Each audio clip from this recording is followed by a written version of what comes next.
မင်္ဂလာပါအခုခေတ်ကအရင်ကထက်အရာရာမြန်ဆန်နေပြီးပြိုင်ဆိုင်မှုတွေလည်းအရန်ပြင်းထန်တဲ့ကဘာကြီးဖြစ်နေပါပြီဒီလိုခေတ်ထဲမှာရှင်သန်အောင်မြင်မှုဆိုတာကျောင်းစအပြင်ဗဟုသုတတွေအတွေးခေါ်တွေကအရန်အရေးကြီးလာပါတယ်လူငယ်တယောက်အနေနဲ့ကိုဘဝကို11တက်ချင်လဲဆိုရင်ဘလို့စာအုပ်အမျိုးအစားတွေကိုအဓိကထားဖတ်ရမလဲဒီနေ့မှာတော့သင်ဘဝအတွက် foundation ချပေးမယ်စာအုပ်အမျိုးအစား9ခုအကြောင်းကိုပြောပြပေးသွားမှာဖြစ်ပါတယ်အမျိုးအစားတစ်အလေးအထနဲ့စိတ်ထပြုပြင်ဤပထမဆုံးအမျိုးအစားကတော့ habits and mindset ပါဒါကဘဝတိုးတက်ဖို့အတွက်အခြေခံအကျဆုံး foundation ပါပဲကိုဘလို့ထိန်းချောင်းရမလဲဆိုတာမသိရင်ဘလို့တော်မအောင်မြင်နိုင်ပါဘူးတင်းငယ်တဲ့အလေးအထလေးတွေကနေကြီးမားတဲ့အောင်မြင်မှုတွေဘလို့ယူရမလဲဆိုတာသိဖို့ဒီလိုစာအုပ်မျိုးတွေကိုဖတ်သင့်ပါတယ်ဥပမာ Atomic Habits လို့စာအုပ်မျိုးပေါ့အမျိုးအစားနှစ်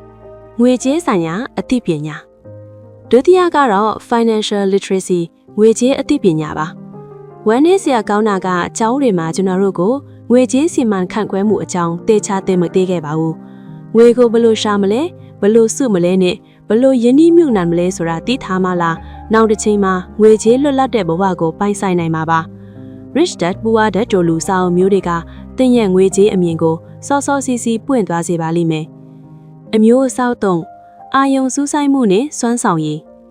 တတိယအမျိုးအစားကတော့ productivity and deep work ပါအခုခေတ်က social media တွေ notification တွေကြောင့်အာယုံပြောင်းလဲစရာတွေအများများပါတယ်အောင်မြင်တဲ့သူတွေဟာအာယုံစူးစိုက်နိုင်စွမ်း focus မြင့်မားကြပါတယ်အချိန်ကိုအကျိုးရှိသုံးတတ်ဖို့နဲ့အလုပ်တစ်ခုကိုအမှားနည်းနဲ့ထိရောက်လုပ်နိုင်ဖို့ဒီစာအုပ်အမျိုးအစားတွေကိုဖတ်ဖို့အကြံပြုချင်ပါတယ်အမျိုးအစား၄ပေါင်းသင်းဆက်ဆံရေးနဲ့စိတ်ခံစားချက်ဉာဏ်ရည်စတုတ္ထကတော့ communication and EQ ပါ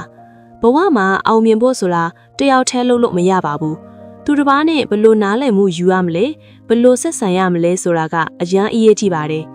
စကားပြောကောင်းစေဖို့လူကြီးလူခင်ပေါ်စေဖို့နဲ့ကိုယ့်ရဲ့စိတ်ခံစားချက်တွေကိုထိန်းချုပ်တတ်စေဖို့ဒီလိုစာအုပ်မျိုးတွေကအများကြီးအထောက်အကူပြုပါတယ်နောက်ဆုံးတစ်ခုကတော့အတွေးအခေါ်နဲ့စိတ်ခွန်အားဖြည့်စားပေးပါဘဝမှာအခက်အခဲတွေကြုံလာတဲ့အခါစိတ်တက်မကြပဲပြန်ထနိုင်ဖို့အတွက်အတွေးခေါ်ရင်တန်းဖို့လိုပါတယ်ခန္ဓာရည်ရှိတဲ့စိတ်တက်တည်ဆုံနိုင်ဖို့နဲ့ဘဝရဲ့အတိတ်တွေကိုနက်ရှမ်းနားလည်စေဖို့ဒီစာအုပ်မျိုးစားတွေကိုဖတ်ပေးသင့်ပါတယ်နိခုံကျုပ်လိုက်ရင်လို့ဒီစာအုပ်မျိုးစား၅ခုဟာတင်ဘဝကိုအပတ်ကပြည့်စုံအောင်ဖြည့်ဆည်းပေးပါလိမ့်မယ်တင်ရောအခုလောလောဆယ်ဘလို့စာအုပ်မျိုးစားတွေကိုဖတ်နေလေဒါမှမဟုတ်ကျွန်တော်ကိုဘယ်စာအုပ်အကြောင်းအနှစ်ချုပ်စေချင်လဲဆိုတာ comment မှာရေးပေးစေပါဦး